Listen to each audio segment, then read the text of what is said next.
बात है ग्वारी घाट की। नर्मदा नदी के किनारे एक स्थान पर विहार करते हुए आपको पता है रात्रि विश्राम था, और रात्रि विश्राम में नदी के किनारे एक बहुत बड़ा आश्रम था। हिंदू वैष्णव संप्रदाय के उस आश्रम में गुरुदेव वहाँ रुके और कांच के वहीं से नर्मदा नदी का वहाँ पर से पूरा दृश्य दिख रहा था। आचार्य भगवान को वहीं पर पाटा लगा दिया। आचार्य श्री नर्मदा नदी के उस दृश्य को देख रहे थे और देखते ही देखते वहीं प्रतिक्रमण किया। अब आचार्य भगवान एक बार जहाँ बैठ जाते हैं उठते नहीं हैं। वहीं आचार्य श्री जी रात्रि विश्राम के लिए बैठ गए। हम दम नए नए थे, इतने समझते थे नहीं कि क्या कैसा होता हैगा। और थोड़ी थोड़ी धीरे धीरे रात होने लगी, और जब रात होने लगी तो अब हमें नींद नहीं आ रही थी। इतना बड़ा हॉल, हम महाराज अकेले और आचार्य श्री जी कांच के बाजू से, और अब हमें ठंड लगने लगी। तो हम क्या हुआ, हम ठंड लगने लगी तो सोचा क्या करें भैया, सहन नहीं हो रही है, हम तो कांप रहे हैं। हमने विचार किया बाहर आए, और बाहर आने के बाद देखा एक भैया सो रहे थे। उसी सो तो रहे थे, आचार्य श्री जी ने पहले ही कहा था किसी को उठाना किसी को करना ये अंतराय कर्म होता है।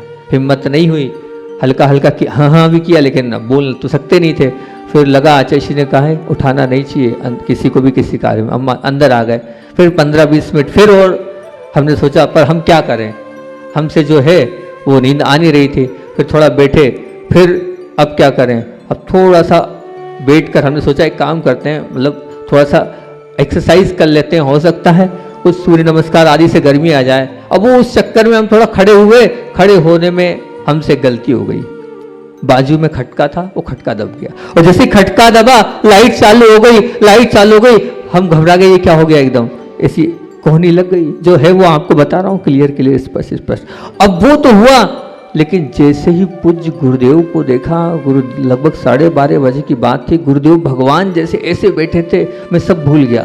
गुरुदेव की उस छवि को देखकर ऐसा लगा कि साक्षात भगवान स्वरूप बैठे हैं, ये साक्षात आदिनाथ भगवान जैसे बैठे प्रतिमा रूप में ऐसे वहाँ बैठे थे। उनके स्वरूप को, उनकी दृष्टि को हट नहीं रही थी, बस उनको निहारता रहा। पूरी ठंड मेरे अंदर की चली गई, बस उनको देखता रहा कि कैसे गुरुदेव बैठे हैं।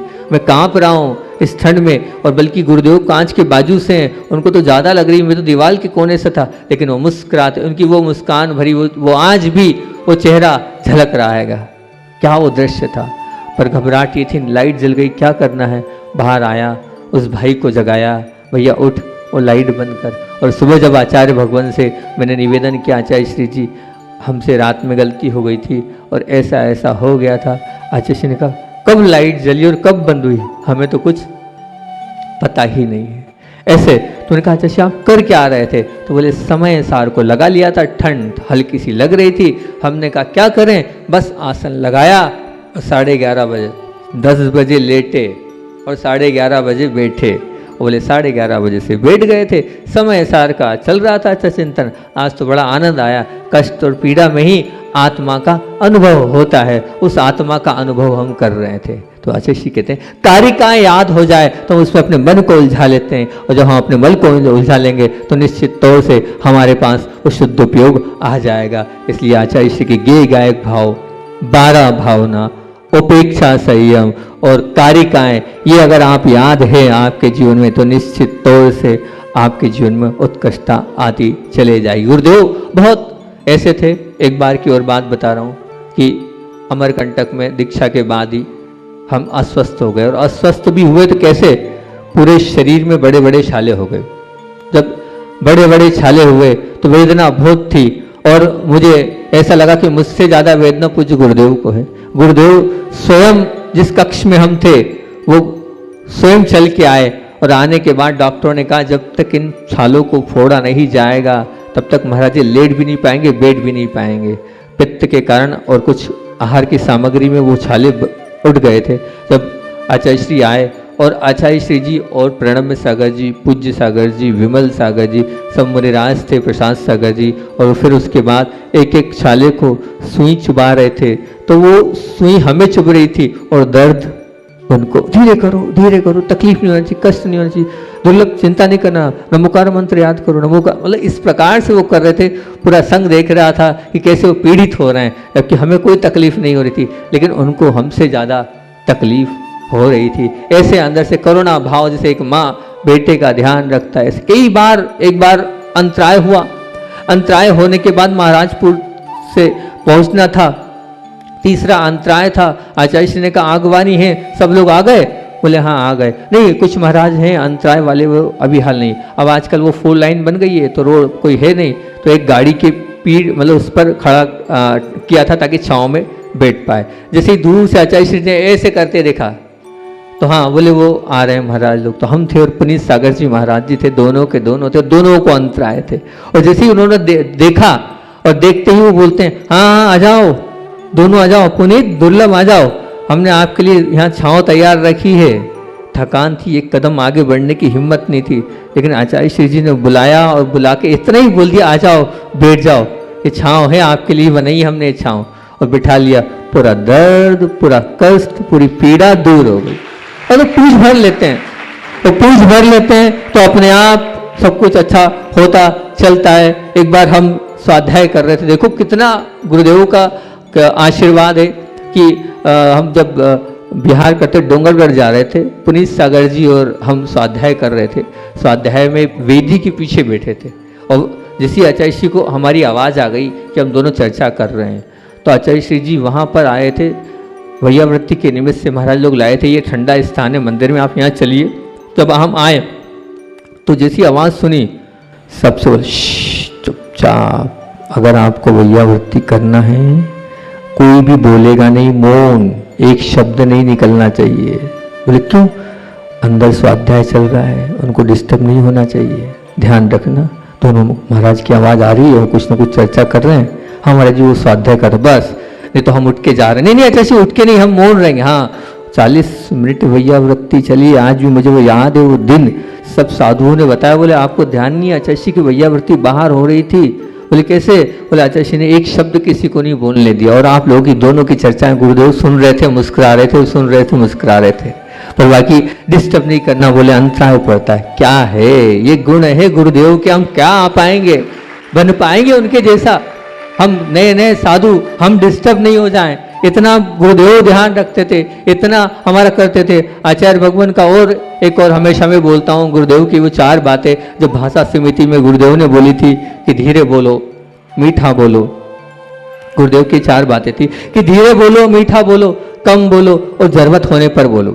तो अपने जीवन से घटना हमेशा बताता हूँ, वो भी घटना आपको बता रहा हूँ, धीरे बोलने के ऊपर की बात बता रहा हूँ कि एक बार हम जब डोंगरगढ़ की ओर आ रहे थे तो पूज्य निशंक सागर जी महाराज जी और हम गुरुदेव को कड़का लगाने पहुँचे। हल्दी का कड़का होता है, आचार्य श्री जी के पाँव में छाले आ गए थे इतना लंबा विहार करते हुए। अब निशंक सागर जी और हम दोनों पहुँचे, आचार्य श्री तख्त पर एक तरफ थे और आचार्य श्री को चिंतन कर रहे थे। उस समय इतनी हिम्मत नहीं कि आचार्य श्री जी हम आए आप पैर दे दो। आचार्य श्री सोच रहे थे, चिंतन चल रहा था और हम उस कोने पर दोनों आपस में बात कर रहे थे बैठकर, मतलब आपस में हमारी चर्चा चल रही थी कानों कान। आचार्य श्री ने ऐसा देखा, क्यों क्या चल रहा है? तो उतने में हमने नहीं, कुछ नहीं आचार्य श्री जी। अब वो बात ऐसी थी कि जो है अब हमारी आपस की बात गुरुदेव को क्यों शेयर करें हम? तो आचार्य श्री क्यों क्या चल रहा है? उतने में और घबरा गए। नहीं आचार्य श्री कुछ नहीं कुछ नहीं कुछ नहीं कुछ नहीं, तो कुछ तो है, कुछ तो बोल रहे हो आप लोग आपस में। नहीं कुछ नहीं आचार्य श्री कुछ नहीं, अब बस कुछ नहीं मत बताओ। चाहे काम करना, कल दोपहर में आहार के बाद इरियापद में याद दिला देना। इरियापद में सबके बीच में। अब इतना सुनते ही जो है घबराहट हो गई कि गुरुदेव क्या बोल रहे हैं, इरियापद में याद दिला देना। हम तो घबरा से गए, अब क्या होगा भैया, इरियापद में क्या होगा? बड़ी मुश्किल से शाम हुई, रात हुई, अगले दिन का इंतजार आहार के बाद, और आचार्य श्री जी पूरा संग बैठ गया और संग बैठने के बाद हम नीचे मुंह करके और पीछे निशंक सागर जी भी घबराहट, अब क्या होगा क्या होगा। उतने में आचार्य भगवान गुरुदेव ने कहा, क्यों आज दुर्लभ नहीं आया क्या आहार करके? दिख नहीं रहा है? नहीं नहीं आया जी जी जी। क्यों क्या कहा था आपसे हमने? हाँ जी आचार्य श्री जी, इरियापद में याद दिला देना। जी जी जी आचार्य। अब यहाँ ऊपर से लेकर नीचे तक कांप रहे हैं हम, क्या होगा सबके बीच में। और वो बात ऐसी है कि सबके बीच में वास्तविकता में नहीं बताने योग्य बात थी, वो कैसे करेंगे, सबके बीच में पूछ रहे हैं। अब फिर मन में लगा वहीं बता देते तो मामला निपट जाता, और सबके बीच में खड़े होकर बोलना पड़ेगा, झूठ बोल नहीं सकते हैं, ठीक है। और महाव्रत है अपना, जो होगा वो गुरु पूछते तो सब बताना ही है। फिर आचार्य श्री जी बोले, हाँ घबराओ नहीं, बैठ जाओ बैठ जाओ, हमें लग रहा है आप बहुत घबरा रहे हो, बैठ जाओ। आचार्य श्री ने भूमिका बनाई। देखना क्या गुरुदेव है और गुरुदेव की क्या सोच है। आप लोग भी कहोगे गुरुदेव कहाँ कितना आगे तक की सोचते हैं।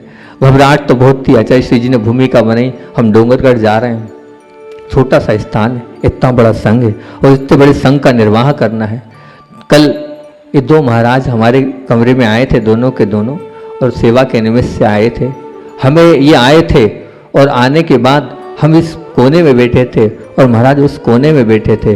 दोनों आपस में इस प्रकार से बात कर रहे थे कि उनकी क्या बात है वो मैं सुन नहीं पा रहा था। मैं कान लगा लगा कर सुन रहा था, तब भी सुन नहीं पा रहा था। मुझे ये तरीका बहुत अच्छा लगा इन दोनों का, मुझे तरीका इन दोनों का बहुत अच्छा लगा। बात करना है तो ऐसे करो कि तीसरा डिस्टर्ब नहीं हो, परेशान नहीं हो, वो सदुपयोग में लीन है, आपकी बात से डिस्टर्ब नहीं हो जाए। वो आप मान लीजिए और कहीं सदुपयोग में लगा, लेकिन आप बात कर रहे हो उसका उपयोग बिगड़ नहीं जाए। ये तरीका बहुत अच्छा लगा।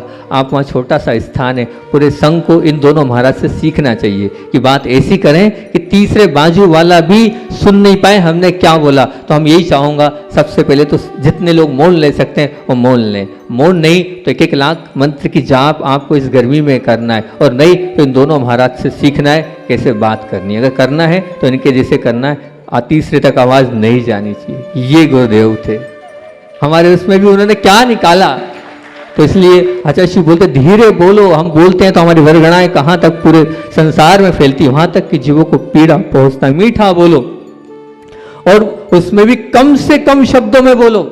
आवश्यकता हो तो ही बोलो, नहीं तो बोलने की कोई जरूरत नहीं है। अपनी वाणी को आप क्यों खराब कर रहे हो, अपनी वाणी को आप क्यों अपने वचन वरणाओं को समाप्त कर रहे हो। नहीं, जितना आप बोलोगे उतना पाप बढ़ता चला जाएगा, ये मान के चलना। ये बिल्कुल निश्चित तौर से गुरुदेव हमेशा सबके लिए आशीर्वाद रूप। एक और याद आ गया तो मैं गुरुदेव की वो बात बता देता हूँ, क्योंकि जब भी उनके पास रहते कुछ ना कुछ सीखने को मिलता था। एक बार कुछ गुरुदेव के कमरे में हम बैठे तो आचार्य भगवान जो है हमसे पूछा, आज आप लोग बिहार में थे? उनका हाँ आचार्य श्री साथ साथ थे, साथ साथ ही चल रहे थे आपके।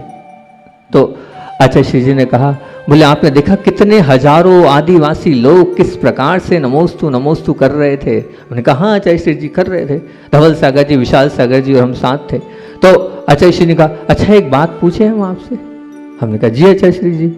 ऐसे विशाल सागर जी ने बोला, बोले आप लोग क्या बोल रहे थे जब वो तो नमोस्तु कर रहे थे? आप लोग क्या भावना? नहीं भावना कुछ नहीं, वो नमोस्तु कर रहे थे। अच्छा, फिर धवल सागर जी से पूछा ऐसी, और फिर हमसे पूछा, हमने भी कोई जवाब ऐसे ही दिया, हाँ ठीक है।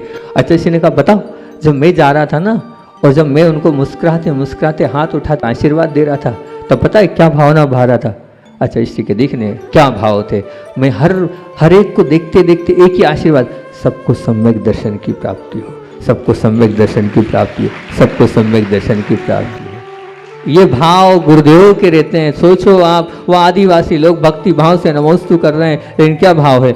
सबको सम्यक दर्शन की प्राप्ति हो। ऐसे अनेकों बातें हैं पूज्य गुरुदेव से महान थे। उतने महान हम नहीं बन पाएंगे, लेकिन कुछ तो उनके जैसे बनकर हम अपने जीवन को अच्छा और महान बना सकते हैं हर वक्त।